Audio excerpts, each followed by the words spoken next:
selalu melarang jemaat berbicara, harus diam. Itu kan pastor, pendeta begitu. Ya. Jadi jemaat itu diibaratkan binatang yang harus mendengarkan colote bualan, pembohongan dan ilusi pendeta atau pastornya, kan gitu. Ya, lihat Itu saja ya. gitu, ya kan ya. Makanya jemaat itu bodoh-bodoh semua, karena pastor pendetanya itu selalu menekan, jangan kau ngomong, biarkan saya berdusta di hadapan kalian, akhir bulan bayar per bulan, kan gitu. Salam satu Tuhan.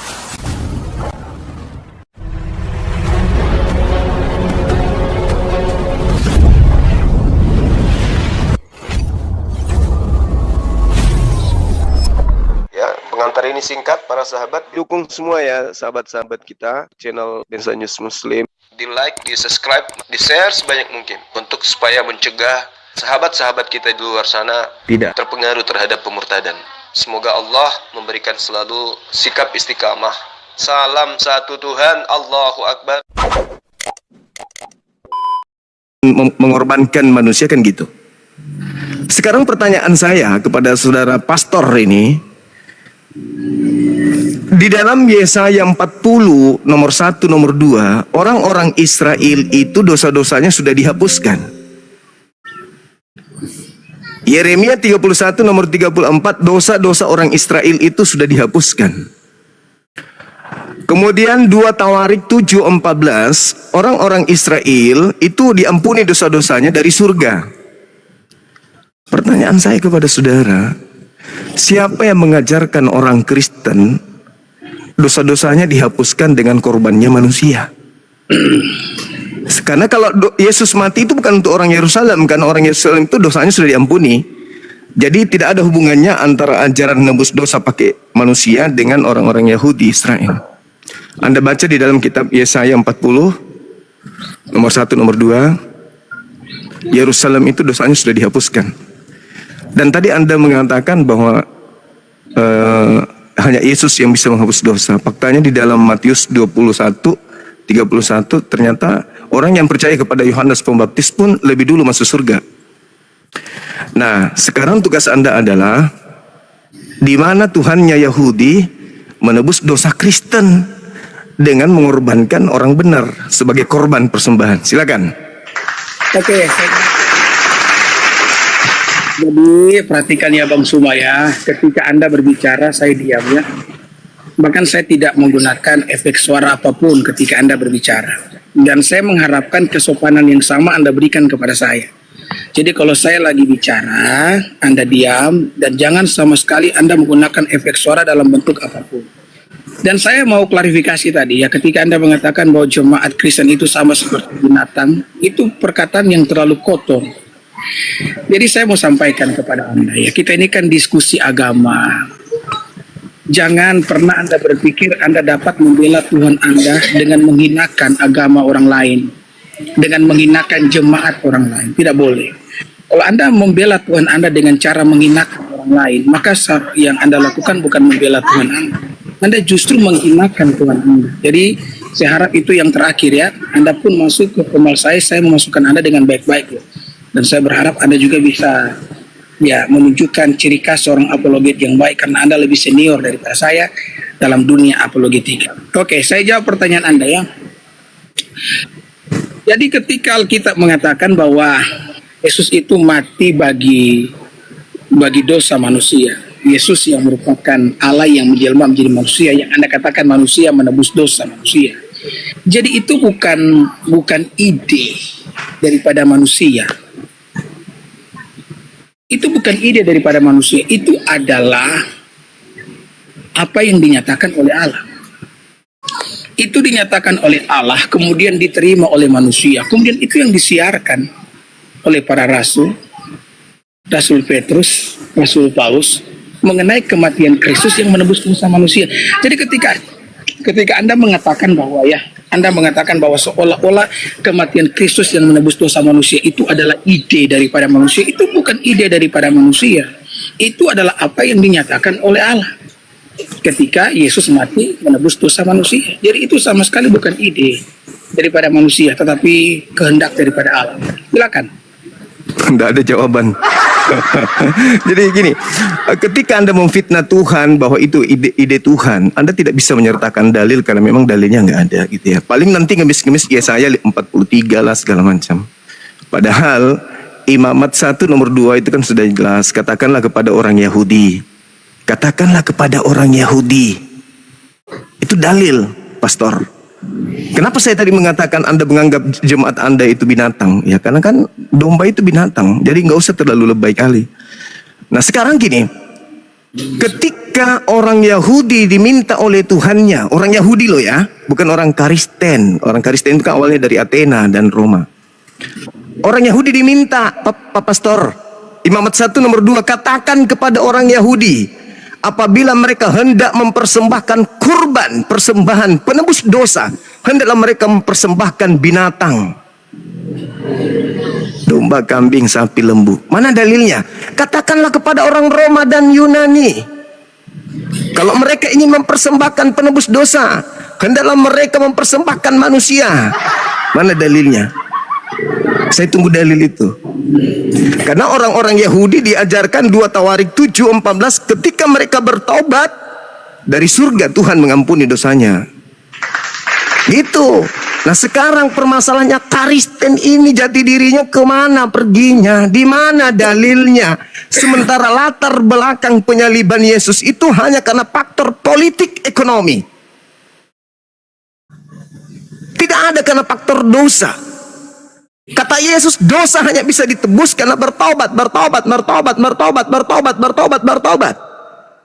Bukan mempersembahkan kemudian manusia untuk nebus dosa, menggantikan dosa-dosa orang-orang Athena dan orang-orang Roma, itu bukan.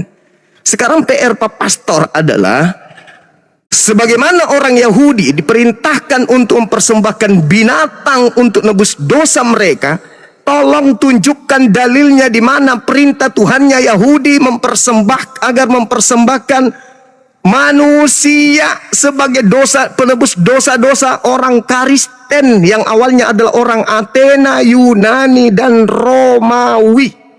Kasih dalil, silakan. Oke ya. Oke ya. Jadi ketika orang Kristen di dalam gereja disebut sebagai domba, itu memiliki sebuah pengertian, dan pengertian itu tidak sama seperti pengertian yang ada di pikiran Anda ya. Ketika Anda mengatakan bahwa orang Kristen atau jemaat itu sama seperti binatang yang disuruh diam oleh pendeta, dan ya di akhir tahun Anda mengatakan berpulang. Tidak sama seperti pikiran Anda. Dan memang ya saya melihat bahwa pemikiran-pemikiran seperti ini adalah pemikiran-pemikiran yang sudah dinormalisasikan di dalam diri Anda bersama dengan beberapa orang. Jadi saya mengatakan bahwa orang Kristen itu disebut sebagai domba, itu memiliki sebuah pengertian, dan pengertiannya tidak sama seperti pengertian Anda di dalam narasi yang menghinakan. Dan saya mengatakan bahwa penyaliban Kristus itu adalah karya Allah, itu bukan ide manusia, dan ayatnya itu melimpah dalam Alkitab. Saya tunjukkan Yohanes 3:16, karena begitu besar kasih Allah akan dunia ini sehingga ia mengaruniakan Allah. Jadi anak Yesus Kristus itu dikaruniakan oleh Bapa di surga, dan itu adalah ayat yang dimengerti banyak oleh orang percaya bahwa itu maksudnya ketika Yesus diberikan untuk menebus dosa manusia. 1 Yohanes 4 ayat yang ke-10, bukan kita yang telah mengasihi Allah, tapi Allah yang mengasihi kita dan yang telah mengutus anaknya sebagai pendamaian bagi dosa-dosa kita. Nah ketika orang-orang membaca kalimat sebagai pendamaian bagi dosa-dosa kita, orang-orang itu mengerti bahwa yang dimaksudkan adalah kematian Kristus yang merupakan penebusan yang adalah inisiatif daripada Allah. Ya. Bahkan kalau kita lihat dalam kisah para Rasul 2:23, penebusan itu adalah karya Allah bahkan sejak kekekalan. Ya, kisah pasal 2:23, dia diserahkan menurut rencana dan pengetahuan Allah. Jadi itu merupakan karya Allah bahkan sejak daripada kekekalan. Ayatnya melimpah di dalam Alkitab. Allah yang mengerjakan pendamaian melalui Yesus Kristus, itu yang ditulis oleh Rasul Paulus dalam 2 Korintus 5 ayat 19. Bahwa Allah dalam Kristus mendamaikan dunia dengan dirinya. Jadi kalau Anda menanyakan ayat-ayat itu terlalu melimpah di dalam Alkitab kami, Suma. Terlalu melimpah. Dalil, saya minta satu. Ya, itu ayat yang saya bagikan. Tuhan memerintahkan kemudian untuk orang Athena, Roma menebus dosa dengan darah manusia, itu mana dalilnya? Ya. Saya memerintahkan orang Athena. Kenapa harus Tuhan memerintahkan orang Athena? Karena Kristen itu bertumbuh di situ. Ya. Kristen Paulus ketika sampai di sana, Paulus mengajarkan agnostos theos, dewa yang tidak dikenal itu adalah Kristus. Kisah Para Rasul 17 nomor 21, 22, 23 Pak Pastor. Sekali-kali belajar, jangan hanya fokus perpuluhan. Yang saya minta dalilnya. Dalil. Bukan hanya cocokologi, mencocok-cocokkan ajaran pagan Athena Romawi untuk mengambil data-data. Oh ini. Begitu besar kasih karunia Tuhan. Menganugerahkan, bukan mempersembahkan, bukan menyalibkan, menganugerahkan supaya orang percaya kalau Yesus itu adalah utusan Tuhan, bukan Tuhan sendiri. Kalau Tuhan sendiri itu Anda masuk ke dalam Filipi 2, 6, 7, 8. Dewa orang Romawi turun ke bumi jadi manusia. Itu yang betul untuk Kristen. Jangan bawa-bawa Yesusnya orang Yahudi, nggak ada hubungannya. Kalau Anda mengatakan saya salah tafsir terhadap perkataan domba, Anda yang salah memahami. Saya memahami domba itu binatang, bukan berarti Anda binatang, karena itu hanya perumpamaan. Tapi ingat, orang-orang Kristen itu, artinya orang-orang di luar Yahudi itu disebut anjing. Bahkan Petrus, pengarang Petrus dalam 2 Petrus 2 nomor 21 dan seterusnya menganggap Kristen itu anjing dan babi. Tapi itu cuman istilah doang, bukan berarti Anda itu binatang betul. Meskipun sifatnya seperti omnivora, pemakan segala, tapi bukan binatang beneran lah. Itu saya masih minta dalil. Mana dalilnya Tuhannya Yahudi mengajarkan orang Athena, orang Roma mempersembahkan manusia sebagai korban penebus dosa? Mana? Dalil. Dalil. Bang Suma, saya mau tanya sama Bang Suma ya, dan saya hari ini dijawab ya. Kalau misalkan Kristen itu berkembang di Athena, apakah itu akan menguburkan fakta bahwa Kristen itu berasal dari Yahudi? Tidak, sama sekali enggak. Karena memang ajaran penyembah Kristus palsu itu awalnya dari orang Farisi. Iya. Iya. Kalau begitu, apa sebuah keharusan Allah harus berbicara kepada orang Athena sementara ajaran itu berasal dari orang Yahudi? Orang Farisi yang mengambil ajarannya orang Yahudi, mengajarkan kemudian orang Athena untuk bertobat menjadi pengikutnya dan menjadi orang neraka, itu adalah suatu keharusan. Karena itu nubuat Yesus di dalam Matius 23. Anda tidak menjawab pertanyaan saya. Saya sudah menjawab. Anda tidak menjawab pertanyaan saya. Saya sudah menjawab. Ya, Anda kan tahu bahwa kekristenan itu berasal dari Yahudi. Dan memang betul kekristenan berkembang di Athena. Lalu apakah keharusan Allah harus berbicara kepada orang Athena mengenai pengorbanan? Justru karena itu saya minta, kalau tidak ada, lalu dari mana dasarnya persembahan penebus dosa manusia? Kucuk. Dari mana? Oke, Ayo. saya jawab ya. Dari mana? Silakan. Sudah, Tapi sudah. jangan pakai nangis. Saya tidak akan pernah nangis. Saya kalau dengan Anda ketawa saya. Oke, saya jawab ya. Ya. Ketawa tapi muka begitu, kasihan. Ya, diam dulu ya. Silakan. Ya, begini. Anda bisa melihat bahwa narasi yang dibangun oleh Suma ini narasi yang memang Saya minta dalil dong. Dalil.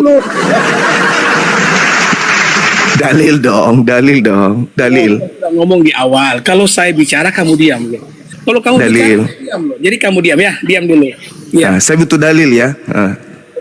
Masker itu gunanya bukan hanya untuk menunjukkan Mulai teman-teman, mulai. Saya lebih baik masker yang nutup muka saya daripada gigi yang nutup muka saya, Bang. Lanjut. Diam ya, oke. Oke, ya saya jelaskan ya. Jadi Anda bisa lihat ya bahwa apa yang ditanyakan oleh Suma ini adalah sesuatu yang di luar daripada, saya bisa bilang di luar konteks ini. Lanjut. Ngomong Suma, ya kalau saya ngomong kamu diamlah. Iya kan, kita kan sudah. Saya minta dalil persembahan yang kalian lakukan manusia di atas salib untuk nebus dosa kalian, itu mana dalilnya? Silakan. Nah, sabar dulu. Oke. Tidak semua pertanyaan itu harus dijawab dengan cara bagaimana Anda. Lalu dari mana asalnya? Sabar dulu, Suma, astaga. Bagaimana saya mau menjelaskan kalau kamu terus memotong apa yang saya sampaikan? Alasan aja itu. Begini, Lanjut. saya mau tunjukkan nih kepada para pendengar yang ada di bawah bahwa apa yang ditanyakan oleh Suma adalah sesuatu yang salah. Dan untuk mendapatkan jawaban yang benar, kita harus memperbaiki pertanyaan yang salah ini. Jadi kamu harus diam dulu, dengarkan saya. Kan, baru kemudian kamu kasih tanggapan Suma. Oke. Jadi kamu diam ya. Kita dengar. Saya jelaskan, kamu diam. Oke. Jadi Nggak begini. usah kau mute, nggak usah. Iya, supaya Bicara aja. diam Suma. Suma ini ribut sekali kamu ini.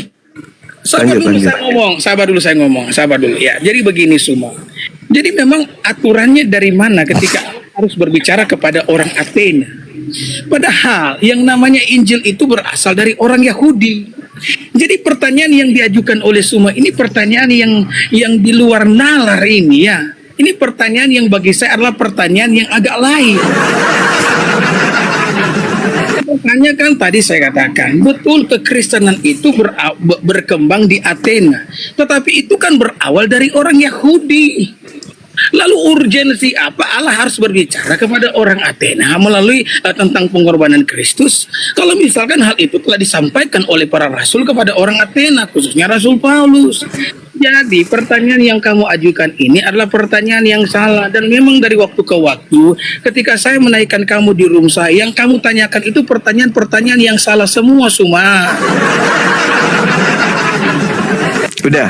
Nah, sabar dulu. Makanya kenapa kamu itu tidak akan pernah mendapatkan sebuah jawaban yang benar kepada siapapun Anda menanyakan pertanyaan yang model ini. Pertanyaan ini tidak akan pernah mendapatkan sebuah jawaban. Kenapa? Karena berangkat dari pertanyaan yang salah. Anda menanyakan yang namanya dalil, ini dalil yang ada ya, kisah ya Yohanes pasal 3 tadi saya sebutkan tadi ya, Yohanes pasal 3 ayat yang ke-16. Karena begitu besar kasih Allah akan dunia, itu Allah kan berbicara ya melalui rasulnya, Rasul Yohanes. Itu artinya bahwa sebelum Rasul Yohanes menyampaikan itu mereka menerima. Kenapa? Karena mereka orang Yahudi Suma, dan Injil itu berasal dari orang Yahudi. Kok tiba-tiba kamu bisa mikir sampai ke Athena? Ya. Sudah. Orang Athena itu Suma cukup mendengar dari para rasul yang menerima itu dari Tuhan karena mereka adalah orang Yahudi. Jadi pertanyaan yang kamu ajukan Suma adalah pertanyaan yang salah. Jadi perbaiki pertanyaan Anda supaya Anda mendapatkan jawaban yang benar. Silakan. Ya, jadi gini, saudara. Anda nggak sanggup memang menjawab pertanyaan saya karena memang nggak ada ajaran Tuhan itu mempersembahkan manusia sebagai korban tebus dosa, itu memang nggak ada. Itu ajaran pagan. Satu hal yang perlu kamu perhatikan sebagai seorang pastor. Di dalam kitab saudara 1 Korintus 5 nomor 7, Yesus disembelih. Oke, Yesus disembelih di situ sebagai korban sembelihan.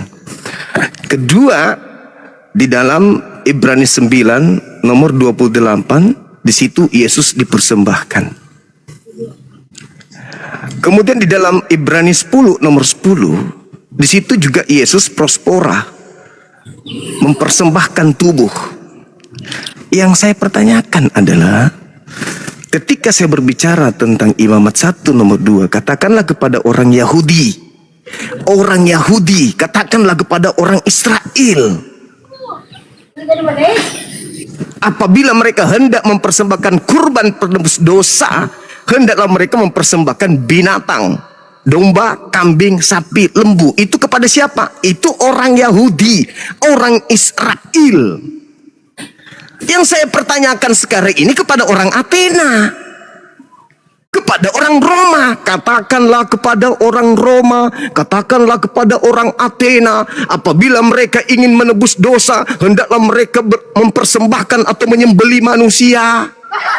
Itu yang saya pertanyakan, pastor.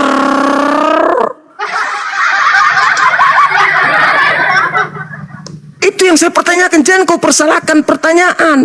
Karena orang Yahudi sudah punya konsep dia. katakanlah kepada orang Israel, apabila mereka hendak mempersembahkan korban penebus dosa, hendaklah mereka mempersembahkan binatang, domba, kambing, sapi, lembu. Oke, udah deal kita di situ. Itu dalil, tidak bisa digoyangkan. Sekarang muncul Kristen di luar Israel mengajarkan penebusan dosa itu dengan darah manusia.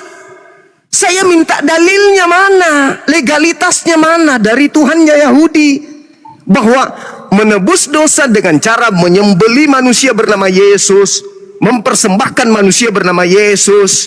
Dalilnya mana dari Tuhan? Legalitasnya mana? Sebagaimana Imamat 1 nomor 2 untuk orang Israel.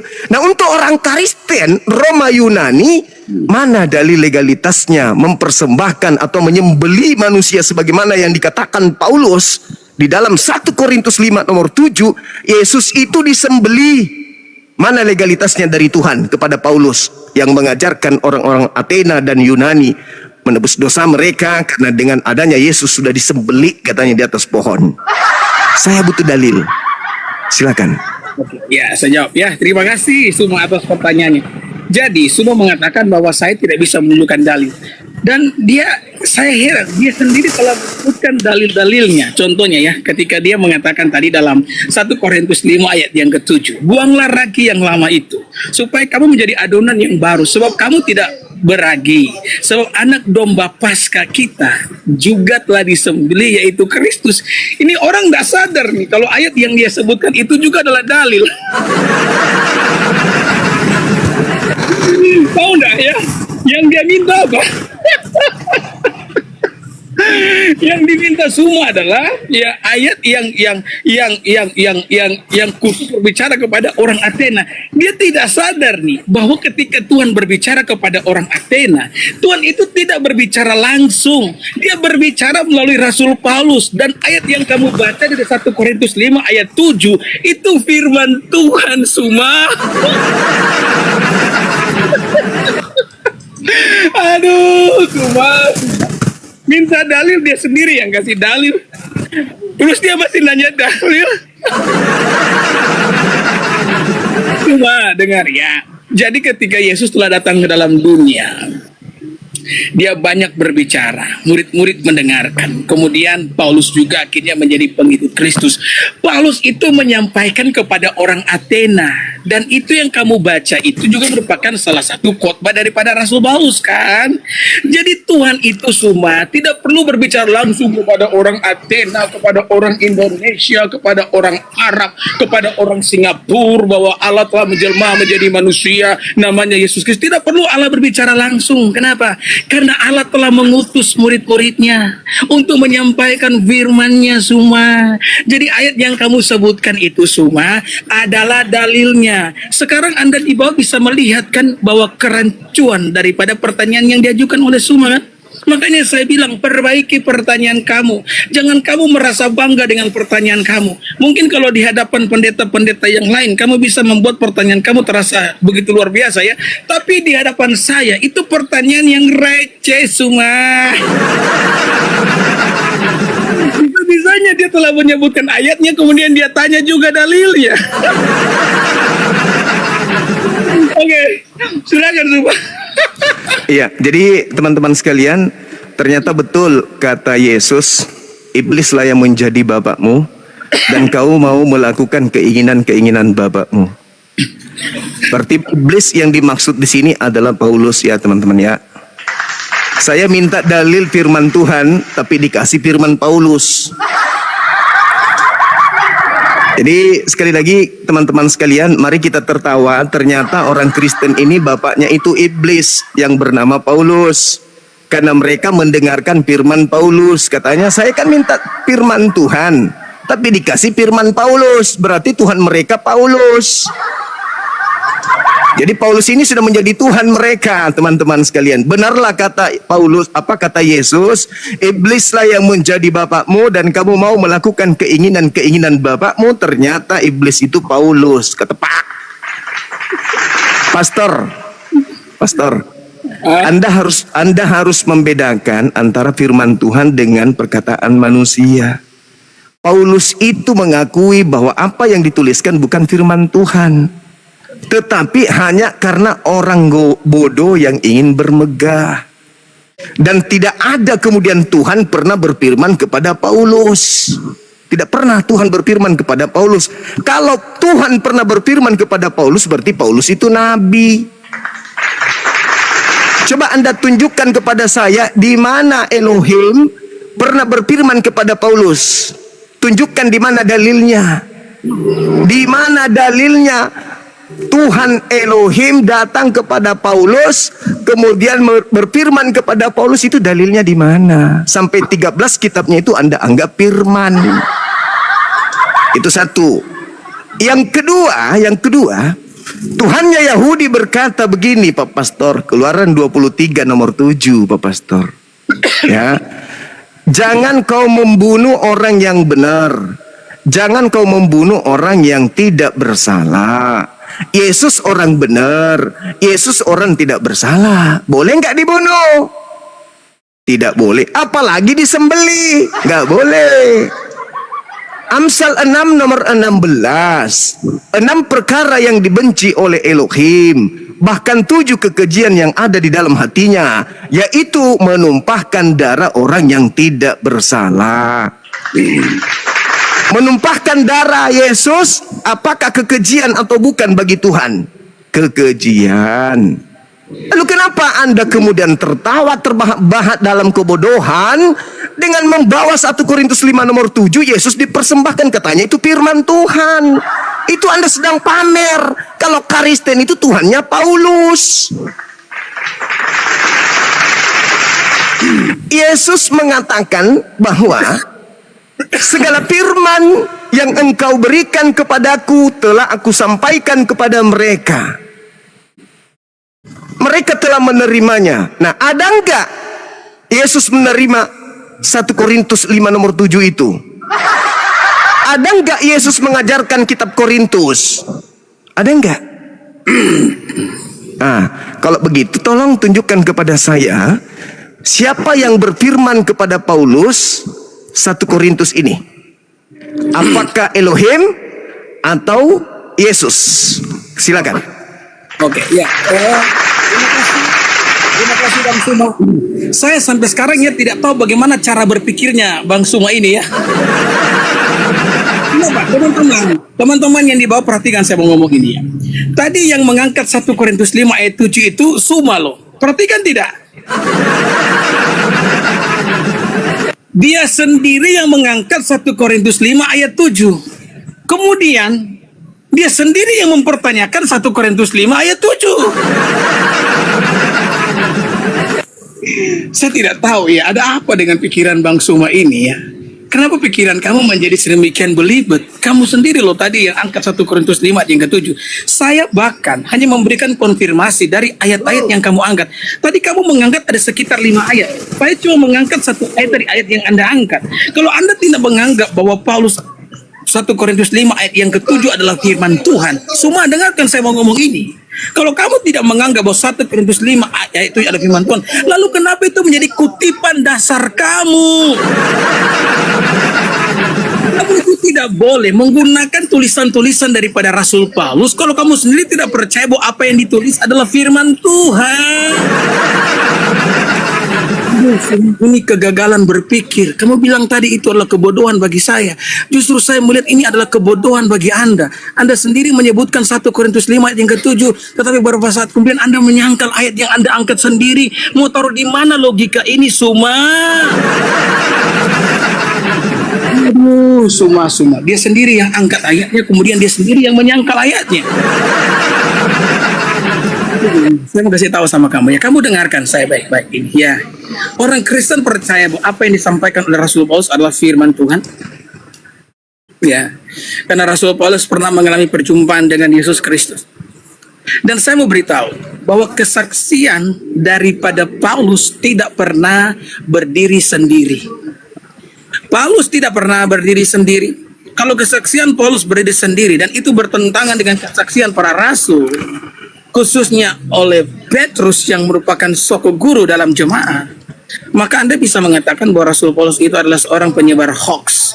Tapi ternyata apa yang disampaikan oleh Rasul Paulus di-approve oleh Petrus, dan saya yakin Anda tidak tahu tentang hal ini kan? Kalau Rasul Petrus saja meng-approve apa yang disampaikan oleh Rasul Paulus, maka siapa Anda ya, manusia bercadar yang harus saya dengarkan? Cuma saya bacakan ayatnya. 2 Petrus pasal 3. Ini Petrus. 2 Petrus pasal 3 ayat 15. Anggaplah kesabaran Tuhan sebagai kesempatan bagimu untuk beroleh selamat. Seperti juga Paulus saudara kita yang kekasih telah menulis kepadamu menurut hikmat yang dikaruniakan kepadanya. Artinya apa? Waktu Petrus menulis surat ini, tulisan-tulisan Paulus telah beredar, dan Petrus menyebutkan Paulus sebagai saudara kita yang kekasih. Itu artinya bahwa Paulus adalah sekutu daripada Petrus. Itu artinya bahwa apa yang ditulis oleh Paulus itu di-approve oleh Petrus. Jadi kalau Petrus setuju dengan apa yang ditulis oleh Paulus, siapa kamu? Manusia yang hidup di abad sekarang mau menentang tulisan-tulisan daripada Paulus. Siapa kamu, Suma? Apa gelar yang kamu miliki? Kamu lulusan apa, Suma? Sudah. Ayat 16. Ini kata Petrus.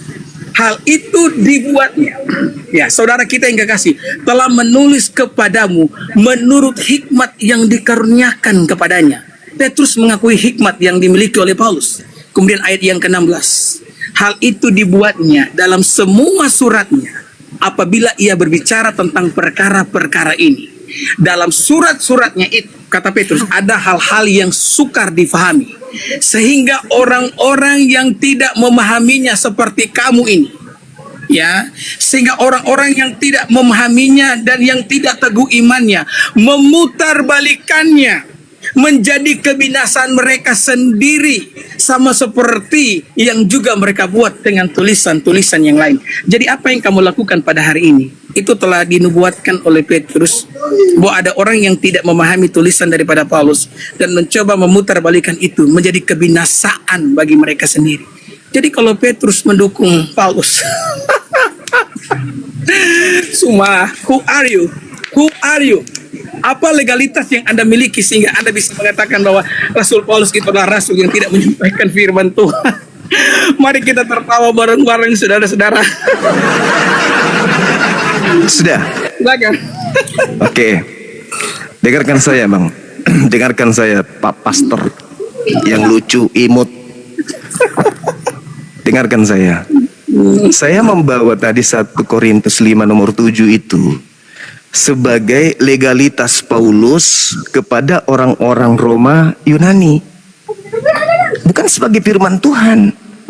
Justru Paulus itulah pendiri agama Kristen. Ia mengajarkan menyembelih Yesus untuk dosa Kristen. Yang saya minta firman Tuhan, bukan pernyataan Paulus. Saya orang berakal. Terkait dengan buku Petrus itu, Pastor, Anda tahu tidak kalau Yesus sudah menubuatkan bahwa murid pilihan juga akan disesatkan oleh nabi palsu? Anda tahu nggak itu? Kutanya dulu, tolong jawab.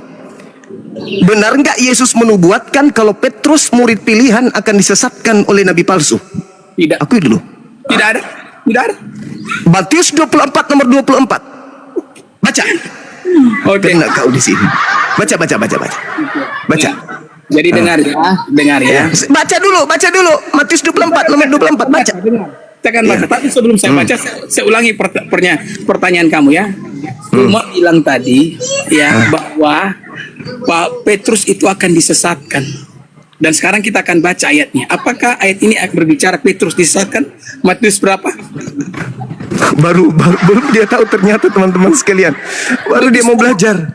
Sekarang Matius 24 nomor 24. Iya. Saya tidak tahu kan, memang tidak ada ayat yang mengatakan demikian. Ayat berapa? Ayat berapa? Ayat berapa? Ayat berapa? Oh, ayat berapa? Gayanya selangit. Gayanya selangit. Pertanyaannya Teman-teman, dengar nggak apa yang saya ucapkan tadi, teman-teman?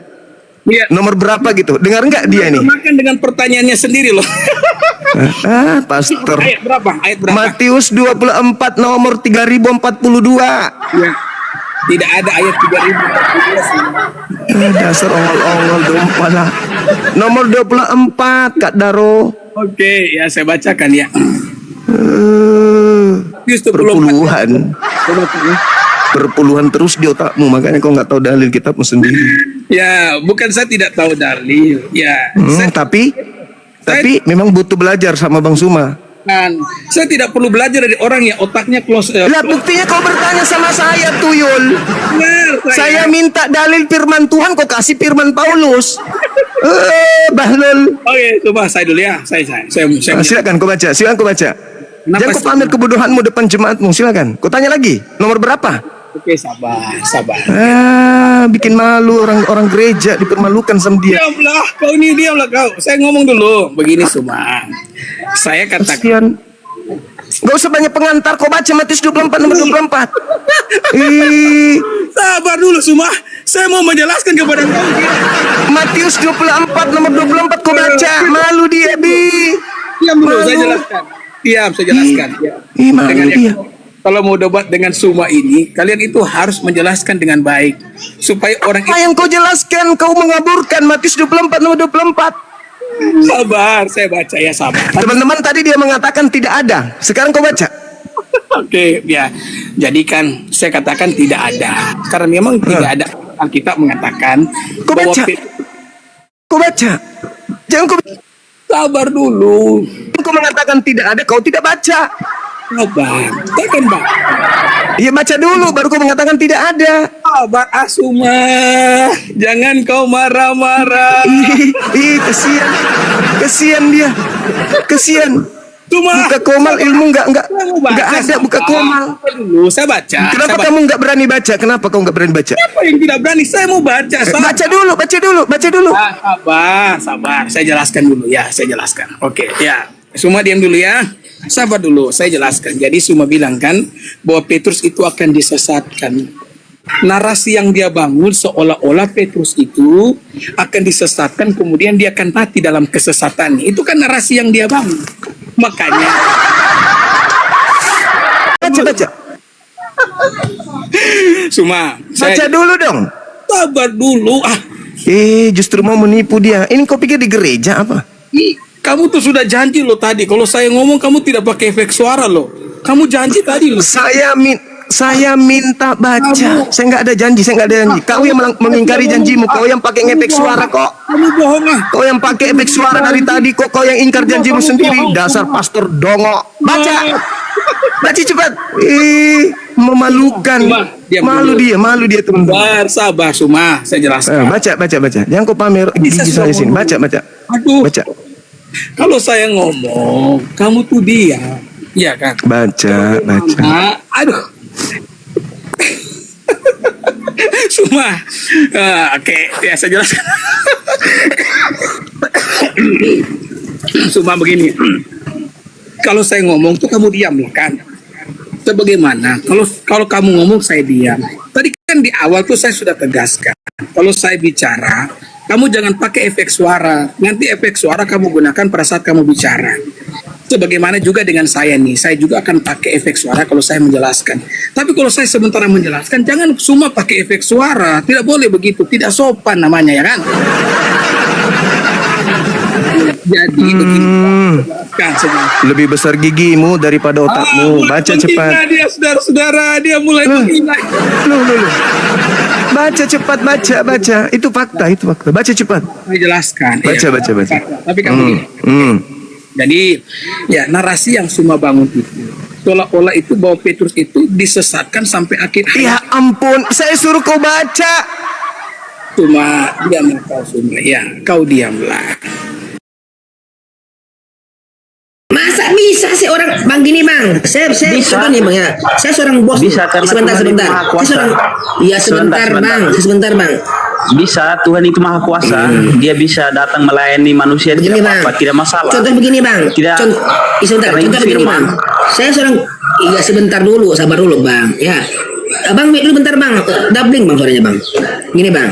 Contohnya begini bang. Saya seorang karyawan nih bang ya. Contoh bang ya. Bagi kalian. Itu jangan samakan. Wait dulu bang. Doubling. Oke. Contohnya gini bang. Saya seorang karyawan. Jangan samakan dengan dunia. Ini dulu bang. Aduh doubling bang. Belum selesai ya bang. Diam dulu bentar bang. Saya belum selesai ini. Bentar dulu. Gini. Pertanyaan saya simpel bang ya. Contohnya begini nih. Saya seorang karyawan. Jadi saya seorang karyawan, apakah saya sama dengan bos saya gitu? Sistem saya pasti berbeda. Yang namanya bos bang, pasti menyuruh karyawannya untuk bertindak. Nggak mungkin seorang karyawan menindaki bosnya, mungkin tidak. Coba dong pakai akalnya bang, pakai akal dong bang. Untukmu itu nggak bisa, ya nggak bisa. Itu bukan pakai akal karena itu. Nah begitu bang, yang namanya melayani tidak sama yang dilayan, begitu. Nah itu namanya Maksud hamba gini, bang. maksud Ini kalau aku kita gini. pakai logika bang. Jangan samakan firman Iya, dengan silakan. contohmu itu. Jangan pakai logika dengan firman. Firman nggak masuk logika bang. Firman ya asli, firman ya firman logika. Jangan samakan firman dengan logika bang. Itu kamu salah jauh bang. Aduh. Berarti abang Yesus ini Tuhan, Masa betul? logika disamakan firman? Firman Berarti maksud abang ini betul mana? menurut saya firman Tuhan ya atau jangan tidak? samakan logika. La ilaha illallah Muhammad Rasulullah. Dalam Matius Yesus adalah 12 nomor 15 tadi, Yesus hamba Tuhan. Berarti Yesus Tuhan betul? Betul? Benar? Oke, Bang Bu ya, dia bilang Yesus itu Tuhan ya. Oke, berarti di gini teman-teman ya. Kalau kita ganti teman-teman ya. Oke, gini ya. Mereka ini makanya saya bilang Tuhan mereka ini on off, kadang-kadang hidup, kadang-kadang mati nih Tuhan mereka nih. Ya. Coba ganti. Nah, ini ya. Berarti begini ya. Tuhan, hamba Tuhan. Begitu. Menafsirkan firman ya firman. Berarti begitu bang. Iya, berarti begitu. Tuhan, hamba Tuhan artinya. Kan? Gimana? Apakah Tuhan hamba Tuhan? Nah, bingung kan? Bingung. Kalian Puyeng, tidak puyeng. paham. Ya Tuhan datang. Kalian belum minum balok, belum minum tua. Kalau sudah Paham saya. paham sudah. Ya enggak tante? Berarti gini bang ya, Tuhan hamba Tuhan bang.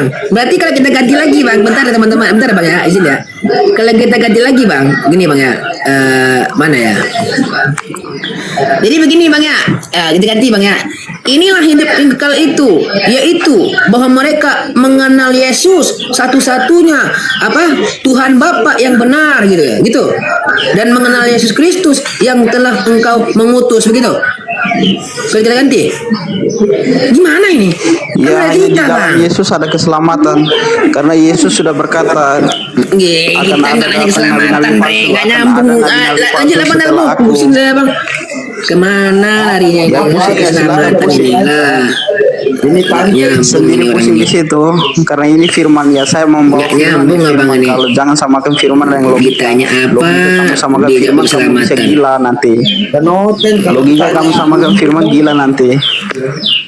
Aduh, abang, pakai lagi ke akalnya gimana sih? Saya bilang, coba lah pakai akal, coba gitu. Kamu jangan samakan Coba. kamu dengan firman enggak kamu bisa gila. Tante Santi. Oke, baik. Tante Santi. Baik. Tante Santi. Om Santo suruh dulu ini mandi. Santi. Lanjut tante. Kalau logika Oke. logika aja itu logika. Oke, logika. Kalau firman ya firman. Oke, baik, logika. Bang. Jangan samakan Oke, logika baiklah dan begitu. firman ya paham. Kalau begitu, Saya tegaskan ya, kata saya abang tegaskan. boleh. Jangan Iya, samakan sebentar. firman dengan logika. Iya, baik, bang, baik. Abang jangan kepanasan jam dulu sebentar bang ya. Bang, oke baiklah. Bang, manusia dibanding Tuhan lebih tua yang mana bang?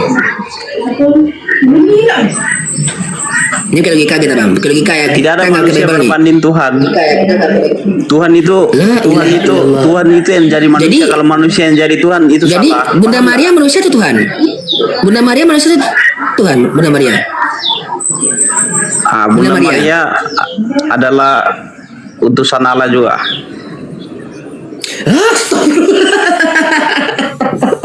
Bunda Maria manusia itu Tuhan. Nggak nyambung bang. Gimana sih? Kapan nyambungnya ini? Bunda Maria itu manusia itu Tuhan. Kapan nyambungnya gitu? Bukan Coba. logika. Bukan Manusia. logika itu, Lo gila kan? itu namanya logika. Itu namanya Baik, logika. manusia. Lo gila, oke. Manusia bang ya, oke kunci bang ya, oke. Yesus Tuhan atau manusia? Yesus Tuhan atau manusia nih? Tuhan, baik. Bunda Maria dibanding Yesus lebih tua mana? Dua Yesus. Lahir bagimu Kristus Tuhan. Lebih tua Paulus. Bentar bang. Lebih tua mana Bunda Maria dibanding Yesus? Kamu bisa membantah malaikat nih. Sabar. Kamu bisa membantah. Enggak, saya enggak itu bang. Saya enggak. Itu kalau Jangan kemana-mana. Ya sebentar. Jangan kemana-mana dulu. Oke? Ya, jangan kemana-mana dulu. Sekarang tolong ya dirangkapi pertanyaan saya tadi. Ya, lebih tua mana Bunda Maria dibanding Yesus?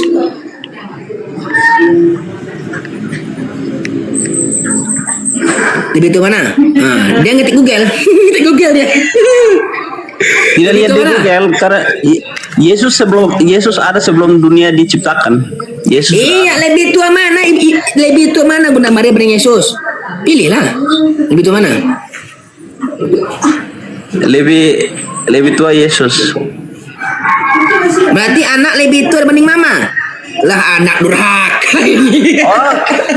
Anak lebih tua dibanding mama. Oh, berarti lo gila, lo samakan saya dengan Yesus, beda dong. Saya manusia biasa, kalau Yesus adalah firman. Berarti Jangan gini samakan bang. Yesus Berarti adalah gini ya. firman. Oke baik. Berarti begini. Mohon maaf nih ya. Ketika ini mohon maaf bang. Sebentar teman-teman ya. Teman-teman nggak mau tatap layar, yang nggak mau follow saya ya.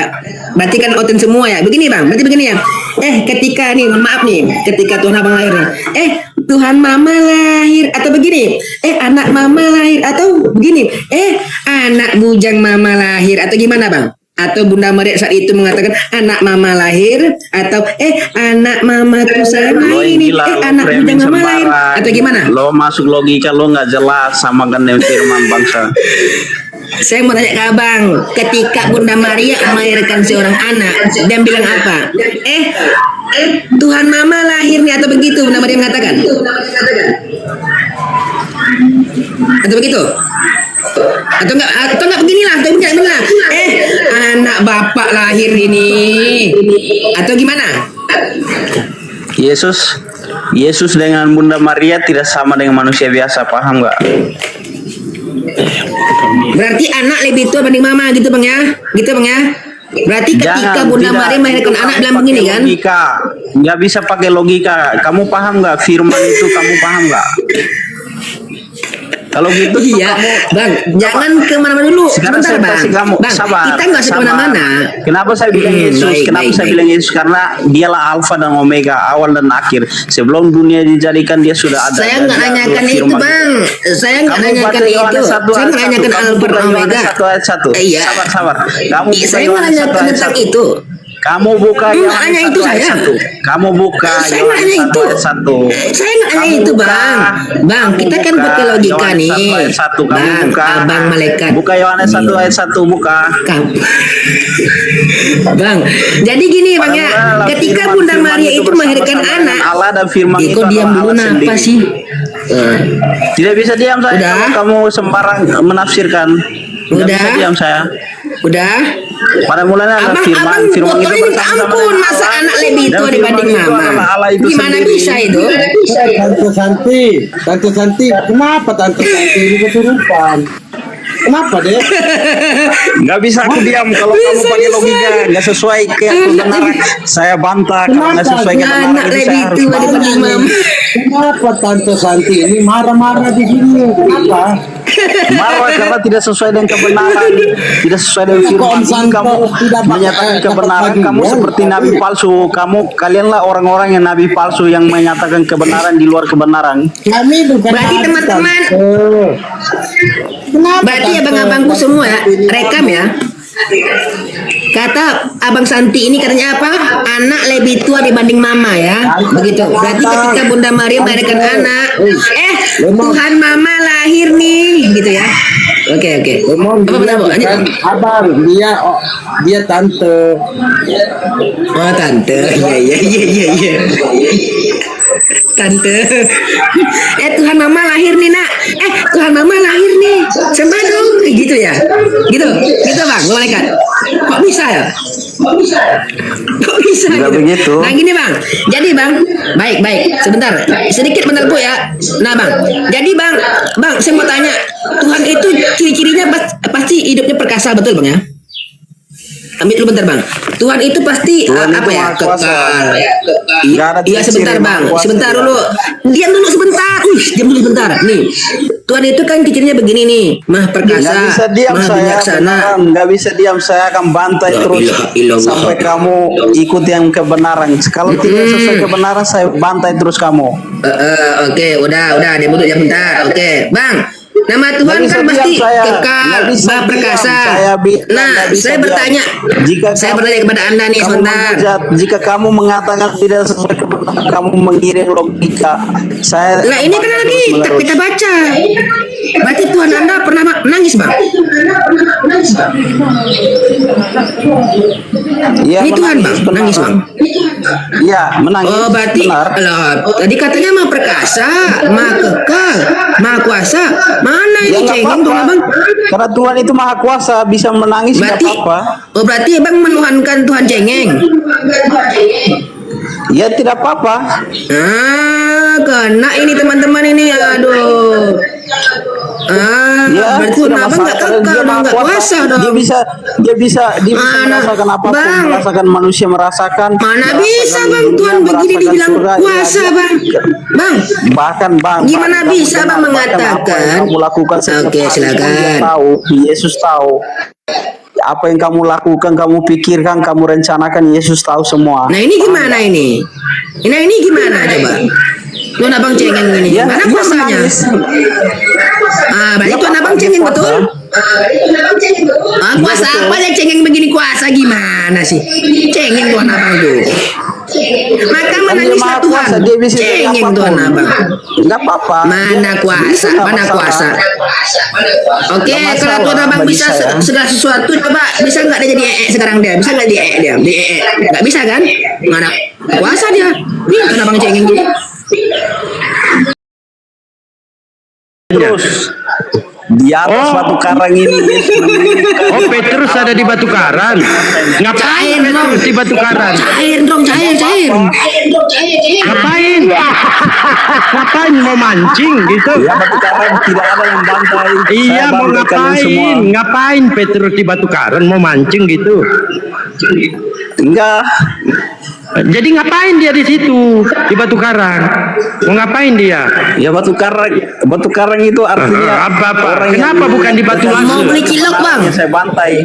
Enggak ada penjual cilok di situ Saya Pak. membela Enggak Tuhan Yesus. ada. Saya nggak terima. Saya membela Ya Tuhan enggak Yesus ada. kalian membantai. Dengarkan dulu Dinda dengarkan ya. Saya sederhana pertanyaan saya, bukan bertanya perkara Bibelmu, enggak.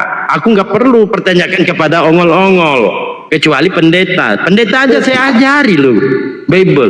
Apalagi kelas jemaat model jogetin. Oh, dengarkan dulu. Ya. Ya, dengarkannya pinter. Ayo. Sederhana, saya pertanyakan seluruh Nggak mau Kristen. pintar. Iya, sabar. Ini tuyul gerejanya disimpan dulu dah. Tuyul gerejanya disimpan deh ya. Nanti ke gereja lagi baru jadi tuyul Maka deh. menangislah Tuhan. Nggak mau. Maka menangislah Tuhan. Enggak mau katanya, enggak mau. Ya, simpan dulu deh tuyul Oke. gerejanya, jangan bawa-bawa Oke, sini. Di luar Bandel, Bo. lingkaran, Bandel, Bo. bantai terus. Maka Ya, menangislah kau Tuhan gitu bantah ya. Bible. Kau bantah Bible. Uangku Ya, oke. menangis, apa masalahnya buat lo? Apa masalah buat lo? Iya, jangan nangis deh. Aku sedih loh. Aku sedih. Ya, sedih aja. Sedih aja. Ah, gini. Supaya di bawah juga mendengar. Supaya Kristen di bawah ini Kalau nggak disadarkan. apa-apa, saya menangis. Iya ya, sabar deh. Dia cari masalah, saya akan bantai Oh. terus kalau di luar kebenaran. Jadi Bible bukan kebenaran deh. Kebenaran tuh. Kenapa dibantah terus? Dibantai terus karena di luar kebenaran saya akan bantai terus. Iya, jadi Bible ini bukan kebenaran. Bibel kebenaran, Bibel apa? Iya, kalau kebenaran kenapa kamu bantah terus? Ya kenapa kau bantah apa terus masalah, Bible? bro? Apa masalahnya kalau Masalah Tuhan lah buat menangis, lu. ya nggak apa-apa. Aduh. Wah. main lu orang Jakarta lagi. Waduh. Ya Allah.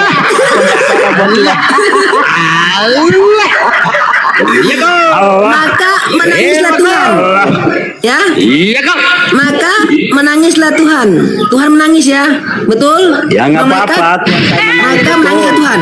Betul. Ya betul. Tuhan cengeng. Tuhan siapa Ya. cengeng? Jujur. Dengarkan, Abang Cengeng, Malaikat. betul. Tuhan siapa cengeng? Ya. Tuhan Kristen atau Tuhan Buddha? menangis, betul.